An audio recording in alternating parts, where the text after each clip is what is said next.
Okay, picking back up. Chapter 49, the final prophet of God. From the book, Isaiah 53, in the day of the Lord, that I was commanded and directed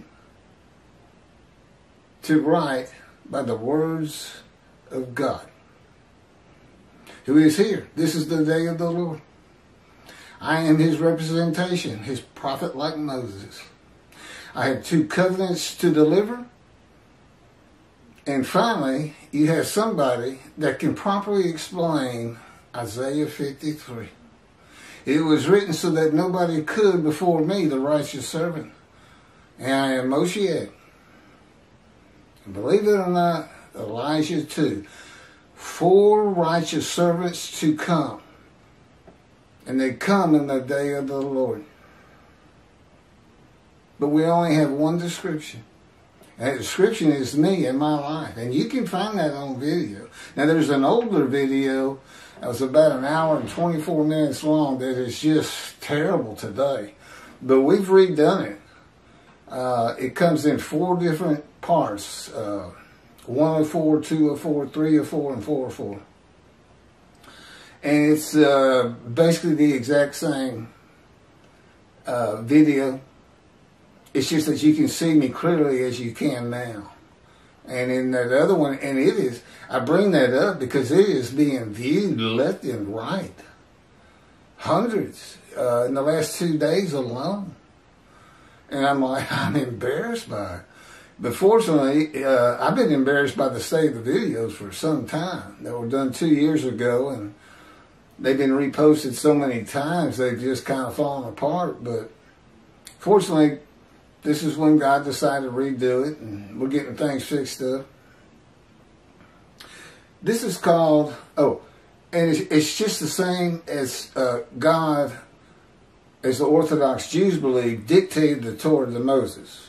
You know, it contains information, Genesis, Leviticus, Numbers, Deuteronomy, that Moses couldn't know. He would have had no clue. I mean, he grew up in Pharaoh's house. I mean, he wasn't, you know, I don't know what kind of education he got, but it was an Egyptian education with knowledge of their gods, I suppose. But it's the same with me. God gave Moses 3 proofs. He's given me 3 proofs. This is foremost the greatest of my proofs. These 2 books, he also dictated to me the life of God's righteous servant of Isaiah 53. That's me. It's my life. And it's to show how I fit the verses of 53. Oh, God also had the rest of the Hebrew Bible after Torah written by men at his command and direction. Dictation, if you will. The entire book is his. And I can, and there's videos I've already done where I absolutely verify that. Because there's some books that come together and it would have been impossible for the writers of their own to put it together as it needed to be, so that we with certainty would know this is the day of the Lord, and we do. 4 righteous servants to come, 2 covenants to be delivered, just as Moses delivered the first one. Is what's occurring, and that takes care of the last of the unfulfilled prophecies of God in the Hebrew Bible. I don't know if he plans on writing again. He really doesn't tell me what's going to happen next. The final prophet of God.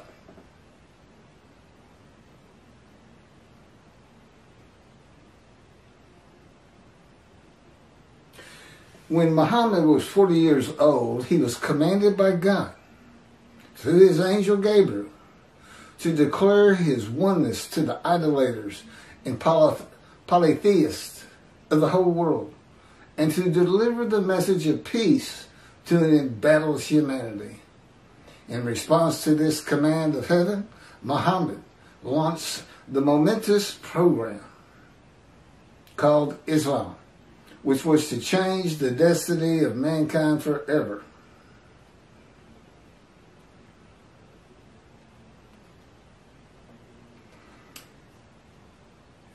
This is an account of somebody else. It's not my opinion that all this is correct.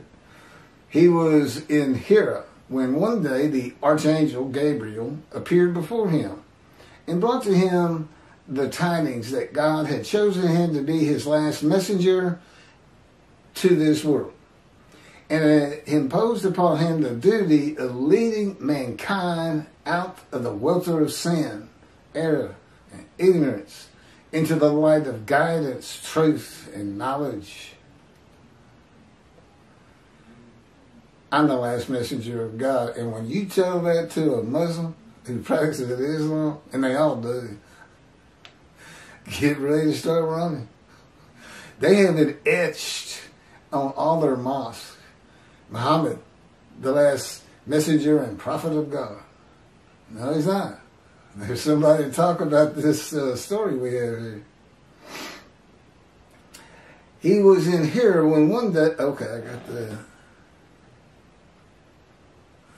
According to the accounts of the Shia Muslims, Muhammad Mustafa, far from being surprised or frightened by the appearance of Gabriel, welcomed him as if he had been expecting him. Gabriel brought the tidings that Allah had chosen him to be his last messenger to mankind and congratulated him on being selected to become the recipient of the greatest of all honors for a mortal in this world. Okay, all this comes from an organization called Al-Islam,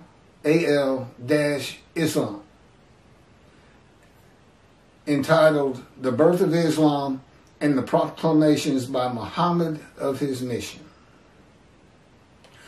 Muslims believe that the Quran was orally revealed by God to the final prophet Muhammad through the archangel Gabriel, incrementally over a period of some 23 years, beginning on December 22nd, 609 Common Era, when Muhammad was 40, and concluding in 632, the year of his death. Muslims regard the Quran as Muhammad's most important miracle, a proof, here we go again, of his prophethood. Moses, a prophet, God spoke to him. That's what being a prophet is. God, you can speak to God and God speaks to you. And we know it was because of the Torah. And now we know that all of your prophets, Jewish people, in the book of the prophets, because they all say they talked with God and God talked with them, they wrote God's words. They were all prophets. And, you're correct to put them in the book of prophets. And they were also men in divine beings. Because, well, you can find that on other videos what that means. We've gone over it a dozen times easy.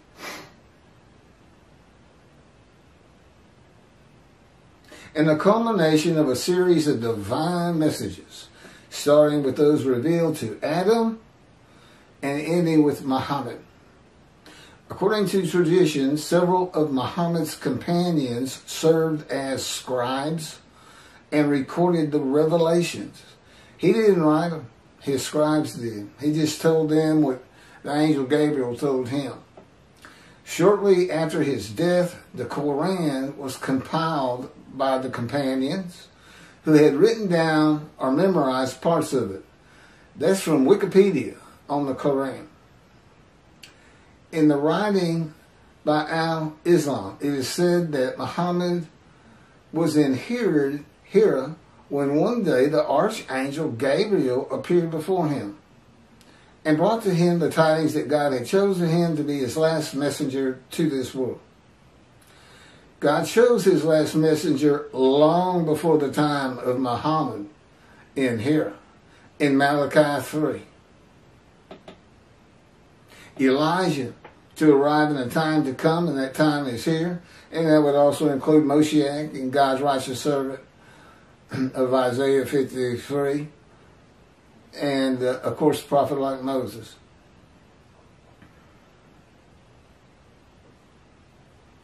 Deliver two covenants.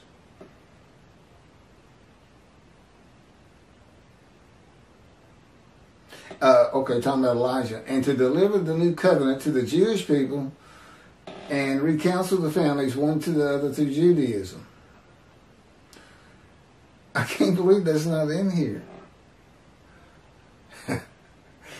Well, I know we have another video on it. When Elijah comes, God's servant David and the prophet like Moses, they are all one man, and that man is God's righteous servant of Isaiah 53. 4 righteous servants to come, only one description of a righteous servant, the righteous servant of Isaiah 53, and I fit the verses, and I can explain how to interpret it. God has to tell you. You can't figure it out on your own. God's righteous servant is the final prophet of God, not Muhammad. And let me just add, because I'm so surprised we don't have that in here. And I'm sure we had this elsewhere because I've seen it too many times. There is no angel Gabriel. It doesn't exist. The only place you see him is in a couple places in the book of Daniel, which is not a book of the prophets. And not only that, he's not an angel. He's a man in a dream. There is no archangel Gabriel. And you know who came up with that? Christianity. And then Islam took it from them. You can't find the Hebrew Bible, which is the only, as far as I know, Bible, I include the Quran and the Christian New Testament, that is written on the command and direction of God himself. Anyway, I don't believe there was an encounter between Muhammad and an angel that does not exist.